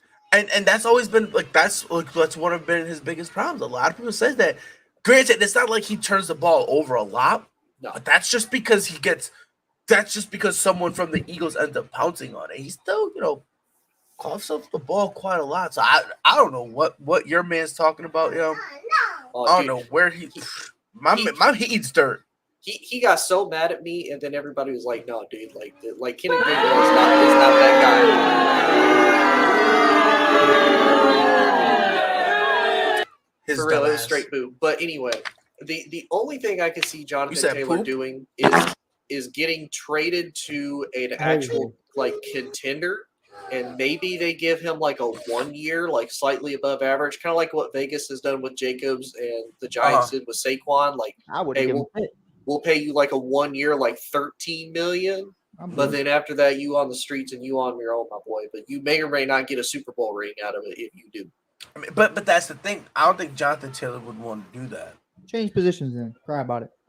I mean, become a wide receiver, be better. I at this point, and it's I tell Pride this all the time. Sure, yeah, it was high school. Doesn't matter. But I played running back. I love running back. You grow up and you want to be a running back. You want to be Walter Payton. You want to be Emmitt Smith. You want to be Barry Sanders and all these. So you get treated like a running back. Yeah, and exactly. And it's at this point, you have to understand that you're not a kid in high school anymore, man. It's not all going to be fair. It's not all going to be sunshines and rainbows. At the end of the day, this is a business. And unfortunately, you're driving a Hyundai Elantra and the wide receivers are Lambos. We're not investing in a Hyundai Elantra. I drive a Hyundai Elantra for everybody in the comments who's going to say they drive. What a loser. He got filet mignon taste on a Vienna sausage. Literally. And it's man, how could I? So wide receivers are like Chick-fil-A fries, waffle fries with the Chick-fil-A sauce, right? And right now, as it sits, man, you looking like a Wendy's strawberry lemonade. Do me a favor. Okay, time out. I gotta hop in here. Please. With all due respect, shut the fuck up. With all due respect? With all due respect, shut the fuck up. And I'm saying that out of a place of love. You a Wendy's meat rider? Oh, no, it has nothing to do with Wendy's. By the way, Chick-fil-A's dog shit. I will say that to my dad, bro. 100%. On a Sunday, it's okay. You gonna disrespect the Lord like that? I will 100%. 100%. Yeah, that man bun changed your pride. 100%. It's almost man bun Monday. Pride, let me me- see the man bun right now. Let me see. Stay toxic. Nope. I'm to leave the camera off. We also need to relax and stop pretending that Jason Tatum. Well, him too, but Jonathan Taylor. 2 months early, but I'm expecting nothing less. Yeah, but we need to stop pretending like Jonathan Taylor's a bum. Oh, I'm not saying he's a bum at all. Are you sure? Because Wait, so almost where implying- you told me to shut the fuck up is, I think, is where we're getting confused, because this has nothing to do with Jonathan Taylor. It has everything to do with the position and how it's valued. Okay. I misunderstood. So what I'm saying is, shut the fuck up. I take back and I apologize. Wendy's is the running back position. Okay. When you look at Chick-fil-A and the McDonald's and all these other things, these are quarterbacks, wide receivers. These are big time things that aren't going away anytime soon. My boy, should, but okay. The running backs are looking like a Subway in the middle of downtown Chicago right now. You don't even know it's there. Like that, it's just there, my boy. There's a foot long sitting on the table for the free, and it ain't going nowhere. No one's coming in today. Like it's literally like, at the end of the day, my point in saying all of that is, it's just the shitty luck of the draw, man. And Pride, I want your opinion, because I've never been on the panel with you when we had this conversation, and some people agree with me, some people don't. Mm-hmm. You have running backs complaining about this, right? Mm-hmm. I've never heard a kicker complain about only making $1 million a year. Because what's the kicker doing? Just kicking. Okay, then. Most players don't even consider the kicker a part of the team. They're like, exactly. thank you. You got the easiest job in the world. Yeah, but to that point, when the brokest dude isn't complaining, now Pride, this is where I'm trying to make an argument. Okay, you ready to take a walk with me? I'll take a walk with you. No one's saying that running backs don't deserve to get paid, right? But when you're trying to elevate that to being the highest paid of all time, which each one of them has been trying to do, brother, we just can't do that. Like we can like the Giants, no problem giving Saquon a $10 million deal for 1 year. No problem. Now, when you want 15 to 20, that's when we have a problem. So what I'm saying is, the kickers who make $1 million don't give a flying fuck about the money, because they understand what they're worth. Now, the running backs aren't understanding that, hey, the front office doesn't give a fuck anymore. You're not going to get this money because it's a quarterback's league, and it's transitioned to that. Well, not only that, but you have to look at the running back position. So look at all the running backs that recently have gotten like top paid money. You look at Christian McCaffrey. How many times was Christian McCaffrey injured in Carolina because he literally had to carry the whole entire offense? Dalvin Cook injured all the time. You have to look at Ezekiel Elliott. The last few years been hurt. I know you wasn't about to leave out Zeke. I was gonna let it slide. Oh, absolutely not. Absolutely not. Zeke going in there. Zeke going all in there. Zeke going all in there like he going in that Subway right now. Pride, if you give me one more, I'm gonna cut that man bun off. But anyways, the only running back that really hasn't been, to me, and y'all can correct me if I'm wrong, as hurt consistently as everybody else has been Alvin Kamara. And even then, let's be honest. Yeah, just punching guys in the street. Tell me the last time Alvin Kamara was really like that guy, like leading the league. Like the last time. I think Pride's Alvin Kamara, he would have been that dude. What, last year? Had he not? He missed a couple games last year. That's the reason why people killed him. What did he do last year? No, he got hurt. Did he? Yeah. Pride, I think he got suspended last year too. No. Positive? Because for that thing that he did, it was supposed to be this year. I think he got suspended for like what, 2 or 3 years? It was last year, but it didn't. It was winter. Yeah, the suspension isn't coming until this year. I only know because I had him on my fantasy. Crossing my fingers. I heard that. I just traded him. Pride, wait. Can we change the conversation? Hold on. Time out. I want to point out one thing. John, Arby's is trash. The only good thing about Arby's is Buffalo Wild Wings, and they just bought out Subway, so that shows Arby's trash. In and Out, you got to have a secret menu for you to even remotely be relevant with the 4 items you have on your menu. In and Out is trash. I don't know if this is like the Cookout or like Cookout is a like other chain restaurant. I don't know what that is, so I'm not going to comment. And don't you dare disrespect the Midnight Drunk Waffle Houses. That's an experience, good sir. You don't go there for the food to be delicious. You go there for the experience and to watch the fights between the people and the workers. So Mike, you said you were gonna ask me something. Yes, sir. Actually, but matter of fact, can you hold that thought for 1 second? Can you hold that thought for 1 second? Please Yes, write it sir. down because I just want to do a quick rebuttal to what you're saying on them wanting to get about the running backs wanting to get paid. I just have a question. Go ahead. In terms of the largest contract ever, right? How many times by a quarterback has that been broken? Every single time. Okay, thank you. For a wide receiver, do you know who the top 5 in terms of average per year, right? This is like their average annual value, right? Do you know who the top 5 are? Currently or all time? All time. This is all time, baby boy. All time, baby boy. They're all recent, sir. Yes, they are.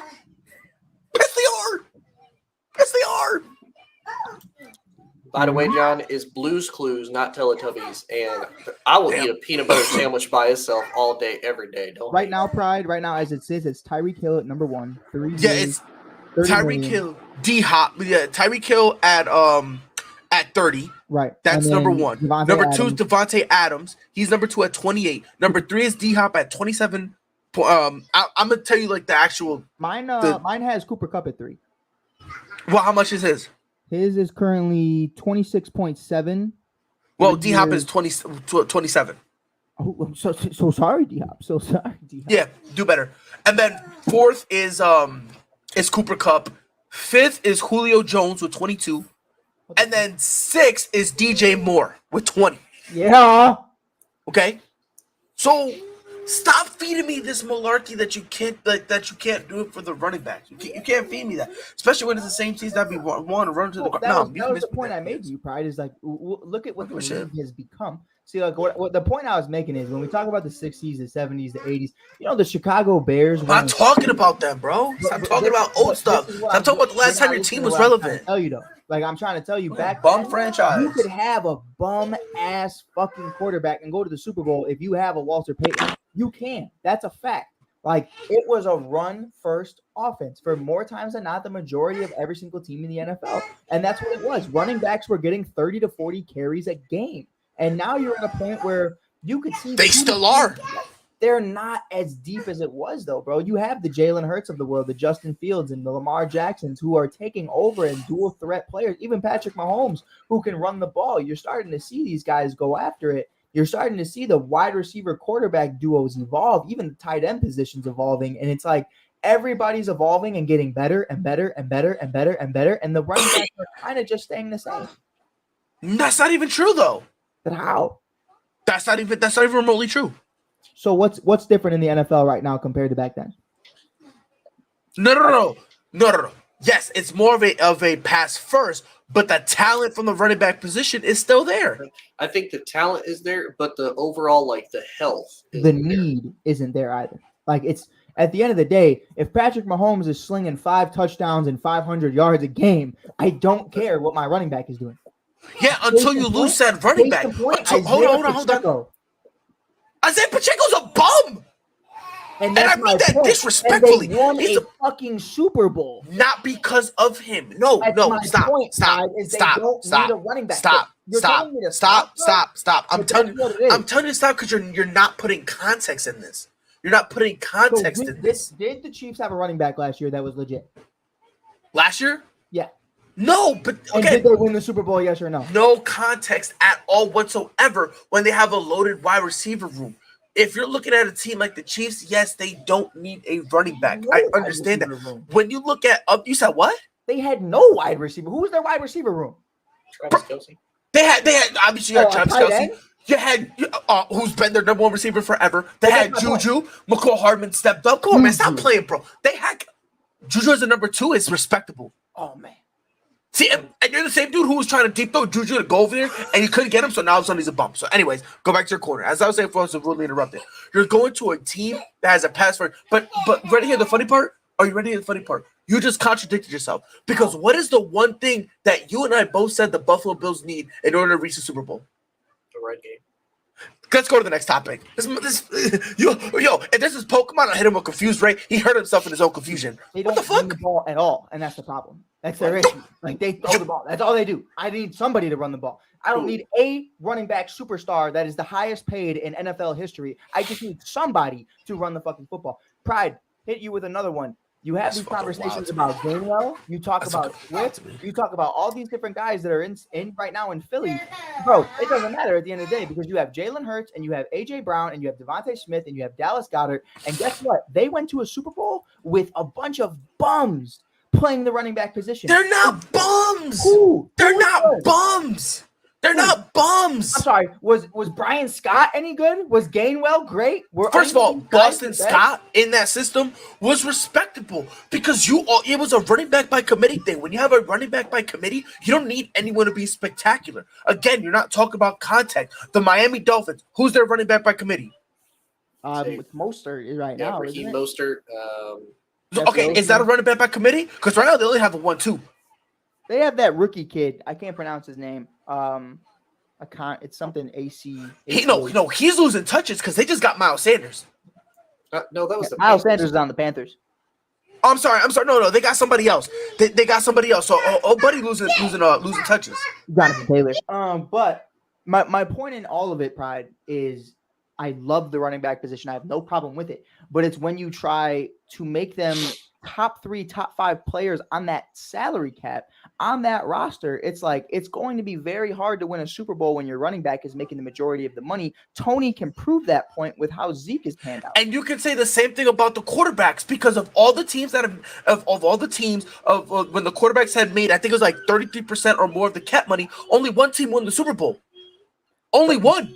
I'm going to ask you this, though. Let's take away Joe Mixon and Joe Burrow.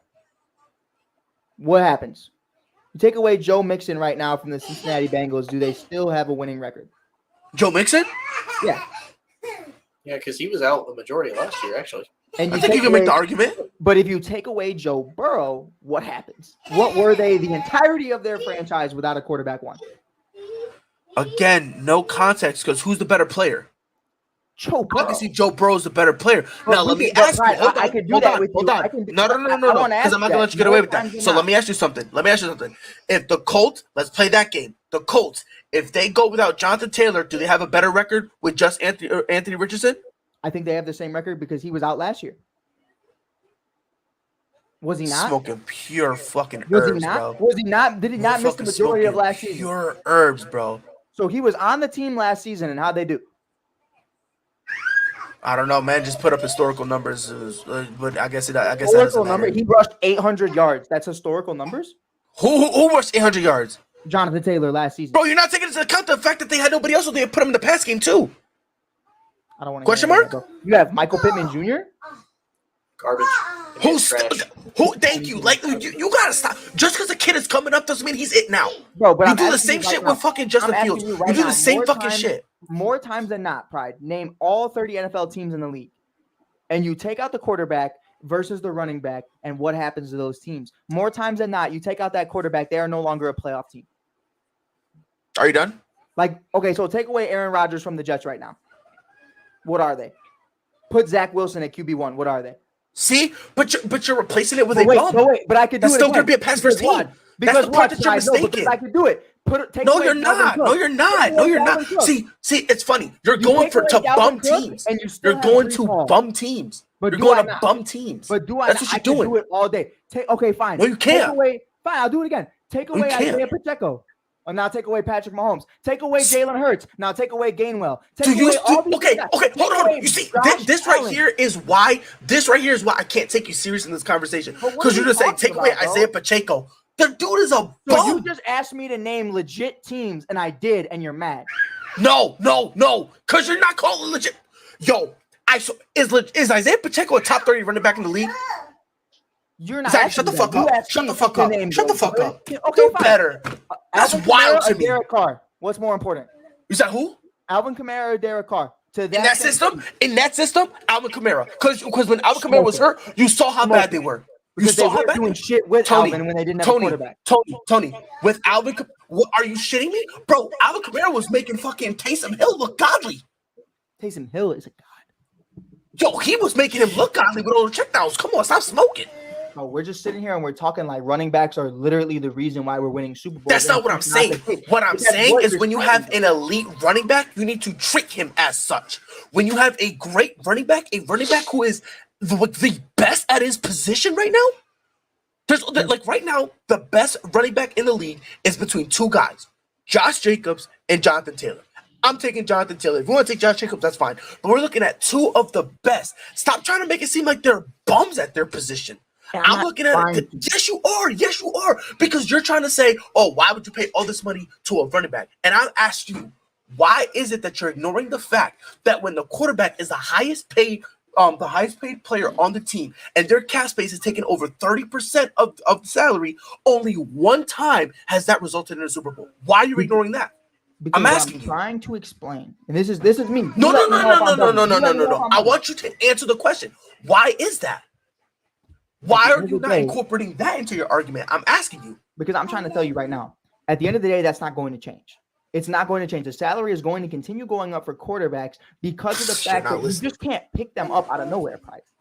Same thing with running backs. But Pride, ask Tony. Tony, how quickly did you replace Zeke? Tony left. Tony's watching Down for Love. This.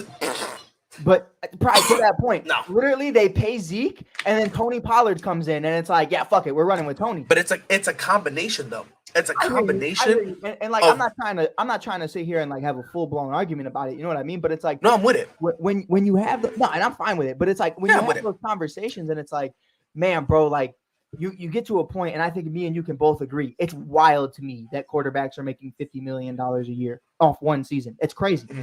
But when you have that happening and you start looking, okay, well, I have to pay a pass rusher, I have to pay an offensive tackle, I have to pay a wide receiver, and you look at all of the positions, and other than kicker, because they're the only ones that are actually helping your cap, you look at all of that and you say, what's the one position to where I can find their replacement in the 4th round, the 5th round, the 6th round, the 3rd, even the 2nd? You have all these conversations and you say, there's a running back era right now to where you can find one later in rounds and it's no issue at all. And it's like, why would I pay you the highest money possible when we're starting to see their length of tenured is shortening by a large margin? You used to have guys on the same team, Matt Fortes of the world, on the same team for 10 plus years. And now you're at a point where it's like, man, for my example with the Bears, I have gone through, I don't even know how many running backs throughout the last 5 years, because it's just to the point to where it's like, why even deal with it? Why even lock them up just for their knees to get bad, just for this to happen, just for that to happen? At the end of the day, it's just not the same as other positions. They're not going to be around as long. They're not going to have as much production more times than not. So it's like, if you set that market for your example, Josh Jacobs, Alvin Kamara, let's even throw in Saquon Barkley, Nick Chubb, because I still think Nick Chubb is the best running back, one of the best running backs in the league. Not the best, but one of. I think that's safe. But we have those conversations. If we start doing it for them, you have to do it for all of them. And people People don't want to do it. You're starting to pay hella money because it's like, well, this guy made this much money, so I need to make this. But no, you see, it's weird that the only time people say you got to do it for everyone is when it comes to the running back position, because you don't see McCole Hardman making the same as Devontae Adams. You don't see that. You're not seeing a guy like Jacoby Myers. You're not seeing him making the same as D-Hop. You're not seeing that. To do this false narrative that, oh yeah, well, if you pay this guy, you got it. No. The only time that, like, again, the only guys who are going to these bidding wars are the top of their position for the most part. Outside of a Dak Prescott, everybody is like, yo, I am the best, and I am at the top of my position. Right. Period. So I wanna like for you right now, if you had to choose between, and this isn't maybe not telling the full story, this is just your opinion for your team, right? Mm-hmm. For me, it's paying Justin Fields or Khalil Herbert. You have to pay one of them top dollar. Mm-hmm. For you, it's Mac Jones and Zeke. No, no, I don't know who RB1 is. Ramondre Stevenson. Okay, I like Stevenson a lot. Yeah. I had him out fantasy. Love the kid. Got nothing but love. He's gonna be number one. But if at the end of the day it came down to, listen, we're either going to extend Mac Jones and make him arguably one of the highest paid quarterbacks, because that's what the market has been, is just continuously going to get higher and higher and higher. I mean, look at the Patrick Mahomes deal. That's a steal right now, to be honest. Like that is a steal compared to what Jalen Hurts and Trevor Lawrence and Justin Fields and Mac Jones and all these guys are going to make. And God knows what Tua is going to get offered, and he might not even understand it. But it's definitely something to where if I have to count down, and we'll even throw in Cincinnati again. At the end of the day, they're going to have to pay Jamar Chase, T. Higgins, and Joe Burrow at the end of this season. Right. You look at a guy like Joe Mixon, who's also going to be a free agent. When you put those four in order and you say, hey, who's the guy who's not going to be able to get paid so the other three can? It's like, man, bro, I respect him. You love Joe Mixon, but it's like, dude, we can find his replacement in the second and third round. Are we going to find another Jamar Chase, T. Higgins, or even Joe Burrow in the third round? More times than not, it's not going to happen. Well, I also think there's context that's missing because obviously of all of them, the three guys, obviously they're all better than Joe Mixon. That's one and two, they're younger. You know what I mean? He is the least talented. He probably is the oldest, but it's the sake of argument. So, but here's the question. So here's the question I have for you. Insert Jonathan Taylor in there. Now those four, who's not getting paid? I arguably, bro. I still think it's 13. You're not gonna sit here and tell me it's Jonathan Taylor. I still think you're not. You're not. Because if you're saying that, then you're just saying that to prove a point. I genuinely believe it is because when I look at what they've already accomplished as a unit, as a trio, I mean, you can't find two wide receivers that are wide receiver one caliber players and a QB1 who's top 5 at his position and not just keep rocking with that versus a running back who already missed half a season last year, has had injuries in college. And you're like, listen, we really don't know what the market is for him 5 years from now because we've seen, to your point earlier, what happened with Zeke, what happened with a bunch of other guys, what happened with the guys like Alvin Kamara, who before Alvin did all the shit he did in the club or wherever, Alvin was banged up a lot as well. And you started to see more and more of that. So I think at the end of the day, like let's throw that conversation about the Saints back in there because I think it was a good one between Derek Carr and Alvin Kamara, right? We have that conversation. Like we can look at Alvin Kamara, right? He's valuable to that team. He is the offense, right? In one offseason, Pride, they threw in Jamal Williams, who had 17 touchdowns last year, for a cheap-ass deal of $10 million. 17 touchdowns and over 1,000 yards rushing last year, and they just replaced Alvin Kamara like that. And in the red zone, might be even more efficient because that's where Jamal is actually really good.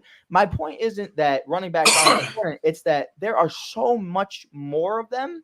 There are so many more of them than there are at the quarterback position and the wide receiver position to where you can, and that's a positive thing. There are good running backs everywhere. And I think you can plug in running backs into so many different systems and utilize them to the best of their ability. Byron Scott, one of those guys who we were talking shit about earlier, that I was, not Pride, but he was definitely very useful in that Philly offense behind Jalen Hurts, who's already a very mobile quarterback. Now, if you stick him behind the New England Patriots, I think it's a very different conversation. And I don't think he's going to be utilized very well. I just truly believe that. I think it all matters behind the system.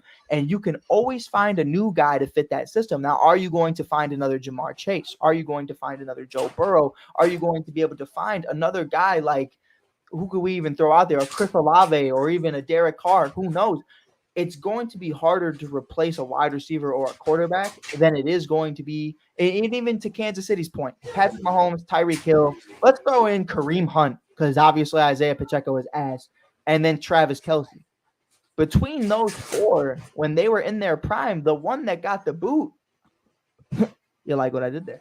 The one that got the boot was going to always be forever and always, whether or not he had the issues that he had, was going to be Kareem Hunt. And it's because you're not going to find another Travis Kelce. You're not going to find another Tyreek Hill or another Patrick Mahomes as talented as Kareem is. Hold on. Don't tell the truth. Go ahead. They were going to pay him. Let's not lie now. They were going to pay him until he put his hands on somebody that he wasn't supposed to. 100%. And then that's why they cut him. So don't make it. They were gonna pay him. That's what I'm saying. At that time, 100%. Because what is it? What would you say that happened? 2018? I want to say, yeah. Let me double check. I want to say it was because it was the year they went to the Super Bowl. And he didn't. Yeah, I want to say it was the first year. I think it was. I don't think he played in the Super Bowl. Because him and Trubisky were drafted in 2017. Yeah, it had to be. Kansas City. So 18. It was 18. Yeah, it had to be because he had played. Then it came out, and then he got suspended and then is when they kind of, right. they moved on from him. If you have those four now in 2023, with what we know now and how they've been treating the running back position, who's the fourth guy that doesn't make it? As good as Kareem Hunt is, take away what happened. Take away the elevator thing. Take away the woman incident. Take away everything. Who's the fourth guy? He's getting paid. You think 100%? He's getting over paid. Tyreek, Mahomes, and Kelsey? Because at the time, Tyreek Hill was that dude. Right now, though, you know what I mean? Like, put it in today's age. I don't. That's again, you're dodging the point. You're not putting context. At the time, Kareem Hunt was better. Of all three of them, who's the worst player of all three? Of all four, who's the worst player? I would say it's Kareem. So again, you're trying to get the worst players to cherry pick your argument. Right. Now okay, again, hold on. Give me I one want that's you good. to take that out. No, and just like I'm saying, take that out and you put Jonathan Taylor in there. Right. Who's not getting paid? Tyreek Hill. I still think it's JT. Okay, you're only saying that to prove the point. I don't know. It's just my opinion, and it's just not going to change. Like, I love the run game. I love what it is, but like highest paid, it's just not going to happen anymore, man. It really isn't, and I don't know. At some point, I also don't know what's happening with Tony, but I do have a question though. So if Jordan Love, Tony said, I do have a question though. So if Jordan Love is the guy, yeah, read it to yourself first. Read it to yourself. There you go. Oh, you almost. Tony, you almost, 3 years I've been doing this. Almost. And it was the guy I trusted the most. And the only reason why I was able to stop you was because I had peeped that earlier. That's the only reason.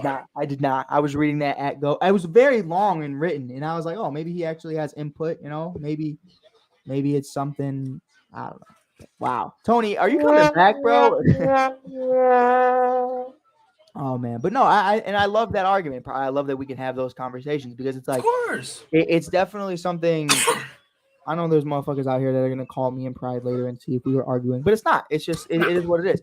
Like, and it's a disagreement, and it's a great one because even me being a running back, like Pride wasn't a fucking running back, and you would think I'd be the one that supported the running backs, and I don't, and it's not that I don't. I want you to get paid, but it's like watching what I've been watching. Like, can I throw in? I want to throw in a good one, Pride. I really do. Go ahead.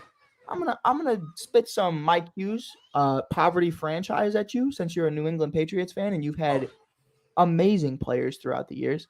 Okay. And I look at it, bro, and it's like, what have I gotten from having some of the best running backs in the NFL? Matt Forte, Gale Sears, Walter Payton, all these other guys, right? We can go down the list. At the end of the day, what has it gotten me? Nothing, because you don't have a quarterback. And that's really, to me, what it's. I mean, Walter Payton was, a different era, but you had these conversations in today's present age. Would I rather have Walter Payton on the Chicago Bears or Patrick Mahomes? It's like, man, I have to be real about the situation. I'd rather have Patrick Mahomes just because of what the NFL is today. And I, in my 23 years of life, went to one Super Bowl and lost because Rex Grossman was my fucking quarterback. And Peyton Manning was theirs. I don't know, man. Look, all I'm saying is this, man. But I hear you. When you're the best at a position, you deserve to get paid. End of story. If you're the 100%. Best at a position, you deserve to get paid. I'm not going to sit here and try to find excuses for you not to get paid. That's 100%. Not what I'm going to do. And I think that's the beauty of that conversation of what we've been saying is with the CBA and all this other shit of, hey, potentially raising the salary cap. I think if you see the salary cap get risen, I think there's no argument. I think Jonathan Taylor is already paid right now. But it's like, with the way they're structuring the salary cap right now, especially with the dead cap and the luxury tax, I see GMs just being greedy and saying, yeah, we don't care if your position dies out. Like, let's be real about the fullback position. What the fuck happened to being a fullback? It's just gone. I mean, I can name one fullback right now, and it's TJ Watt's little brother, and that's the only reason I know him. Oh, I know old buddy from the 49ers. Him and the dude on the Rams, Picard. Mm-hmm. But let's be honest though, like, fullback really wasn't a position. It was just added to give running backs who couldn't hack it something else to do. 100%. But it's So like, it's you know what I like- mean, though, to where it's like it was still a position that just died. And it's like, not to say the running back position will ever die, but for it to continue to rise, I think we're going to see a halt on that until at least the salary cap gets risen or something along those lines. Because GM, do you see GMs changing this at any point? Like the salary cap stuff? No. Like, okay, well, fuck it. Jonathan Taylor is going to be the highest paid running back in NFL history. Do you see anybody doing that at any point in time? Making him the highest? Nick Chubb, Jonathan I mean- Taylor, Josh Jacobs, who right now, as of right now, which is, what is it, Saturday, August 27th, I don't believe he's particularly happy with where he's at right now. Well, no, Jonathan Taylor, they gave him to kind of, or not Jonathan Taylor, I'm sorry, Josh Jacobs. They gave him I believe he's playing. 1 year. It was a 1 year, $12 million deal to shut him up. Right, but it's With the year? like, so Pride with that though, like, do you see GMs just folding at some point and going back to it?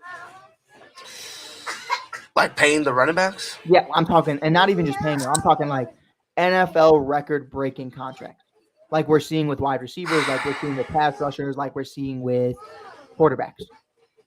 I mean, I don't see it happening anymore not, until that cap is risen. well, I mean, obviously until the cap is risen, yeah. But for me, I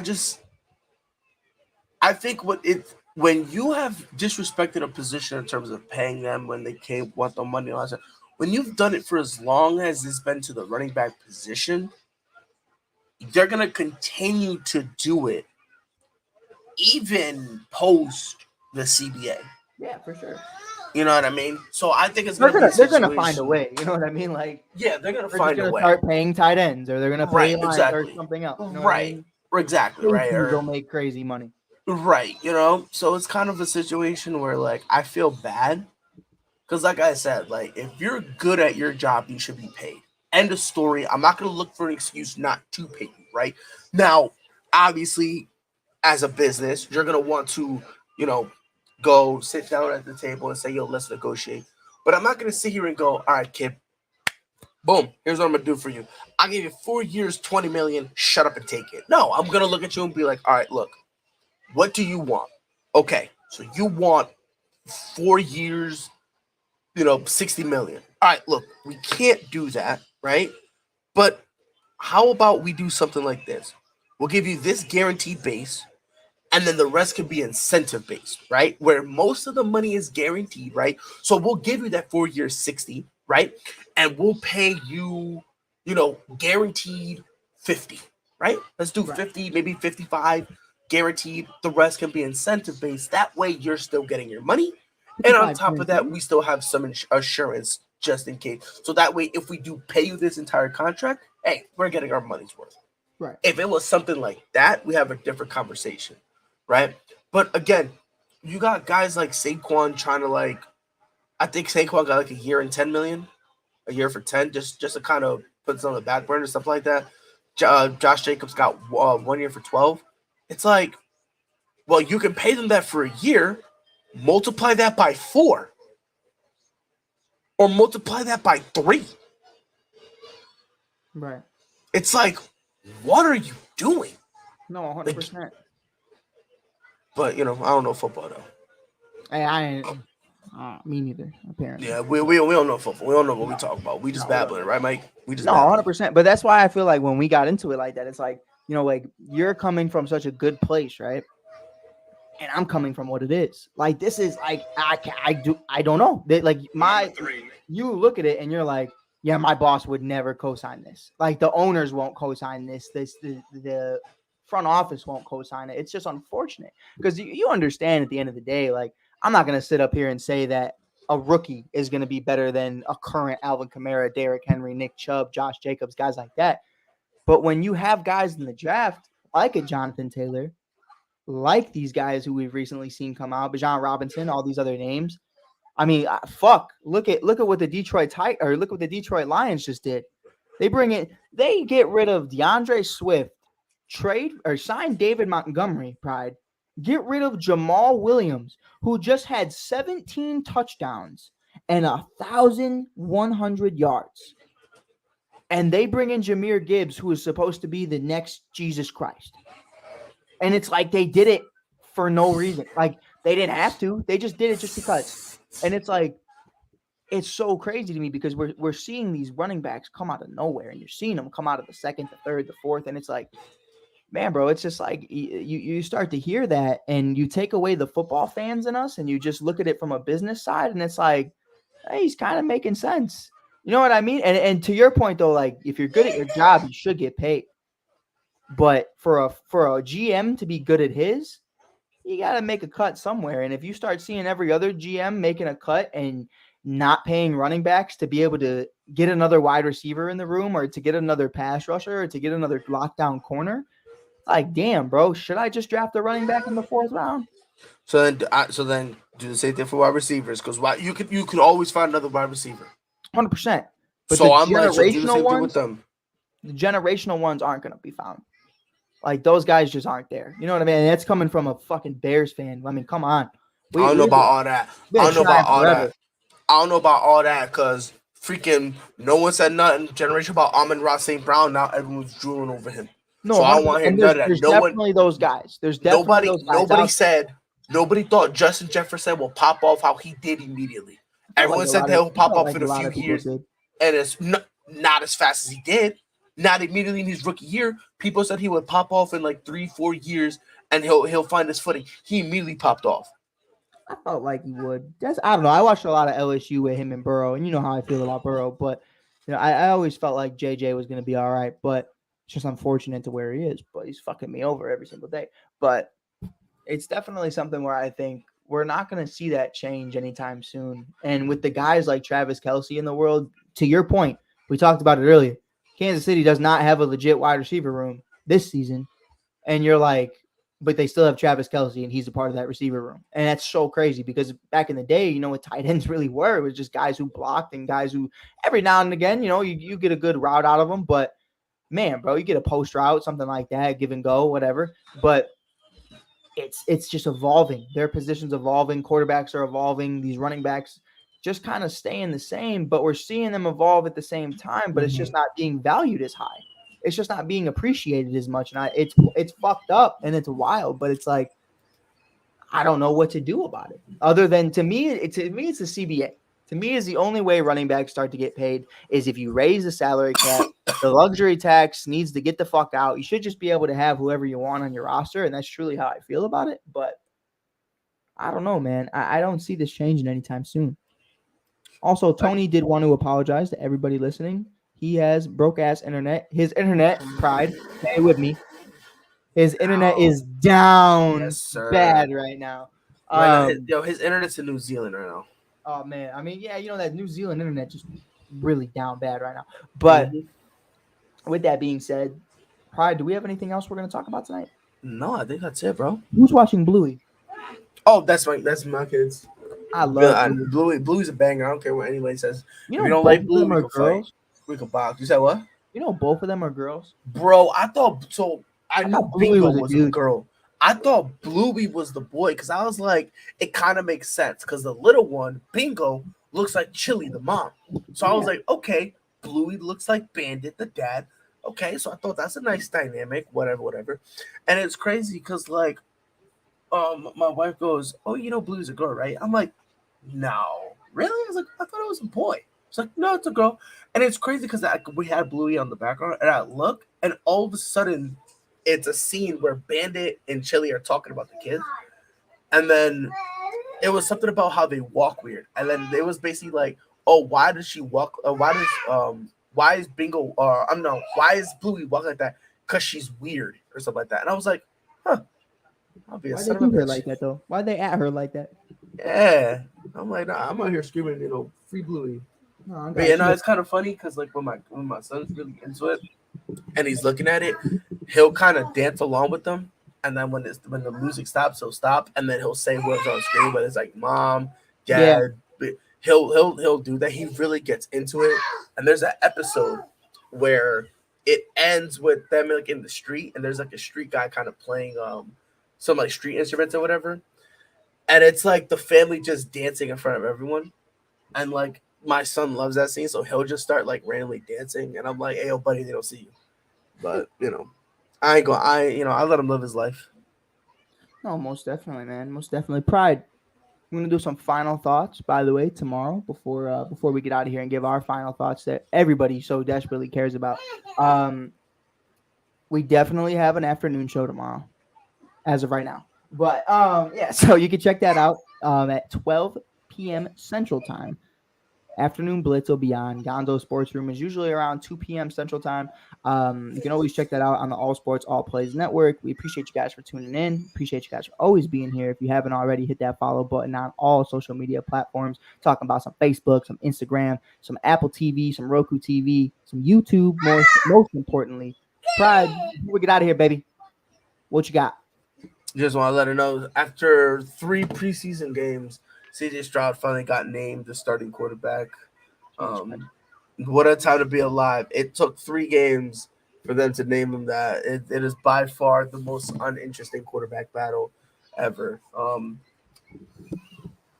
Michael McCorkle-Jones is going to light the league up. LeBron James is the GOAT. I don't give a shit if anyone disagrees. Tom Brady, Thomas Edward Patrick Brady Jr.